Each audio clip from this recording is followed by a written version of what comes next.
After an extremely close presidential election in 2004, statisticians and polling websites set out to be the most accurate and reliable sources for predictions in the 2008 presidential race between President Barack Obama and Senator John McCain. An unlikely player named Nate Silver, who was once a baseball statistician, entered into the political scene a year prior to the election. In March of 2008, prior to the election, Nate Silver created his own website called 538.com. He uses this website to post predictions of the outcomes of federal and state election results and discuss the different possibilities regarding the likelihood of these predictions. Nate Silver's website drew a staggering 5 million page views on Election Day. Nate Silver used his background in statistics to create a model to predict Election Day results based on varying factors. Shortly after, in March, Nate Silver forecasted that President Obama would beat Senator John McCain.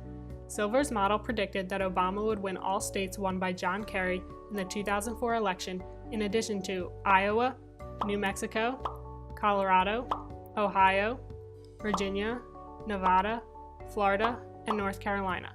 The model also predicted that he would lose Missouri and Indiana by a slim margin. Overall, this projection totaled to 353 electoral votes won by President Obama. However, after examining the model's projection, Silver looked at the outcomes probabilistically and came to a more conservative prediction. Silver did this because he needed to account for historical trends. For instance, candidates with large leads in the polls typically underperform their numbers by a small margin on Election Day. Additionally, Silver needed to account for factors that may influence this election specifically. One major factor that Silver had to account for was race. President Obama had the opportunity to become the first African American president in the United States history. This fact alone changed the voting patterns. Silver recognized that there would be greater voter turnout from non-white individuals. He also believes that racism is predictable by the degree of interaction white voters have with other races due to their geographic location. Those who lived in mixed racial neighborhoods were more likely to vote for President Obama. Silver was able to incorporate this research into his model for a more accurate prediction. After Silver's analysis of the model, his official projection was that President Obama would win the election with 348.6 electoral votes and also win the popular vote by 6.1 points.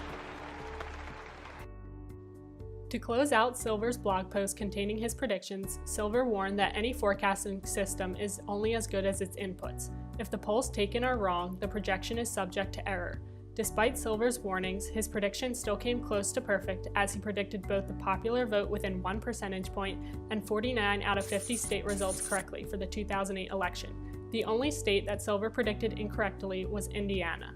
Before Nate Silver entered into the political sphere, Scott Rasmussen had been one of the major polling leaders. He founded his own political polling company called Rasmussen Reports in 2003.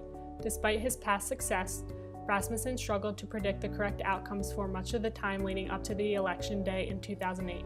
His changing predictions over time are as follows. In January, the prediction was 43% Obama and 46% McCain.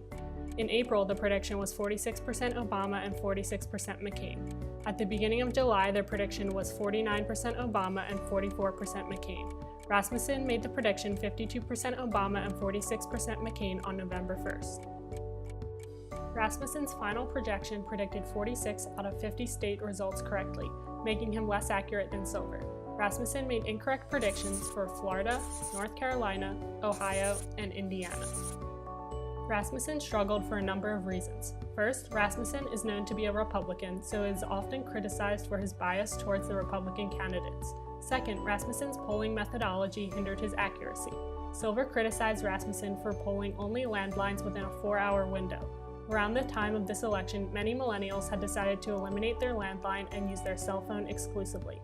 This created an issue for Rasmussen because it narrowed his sample group, ultimately leading to a bias.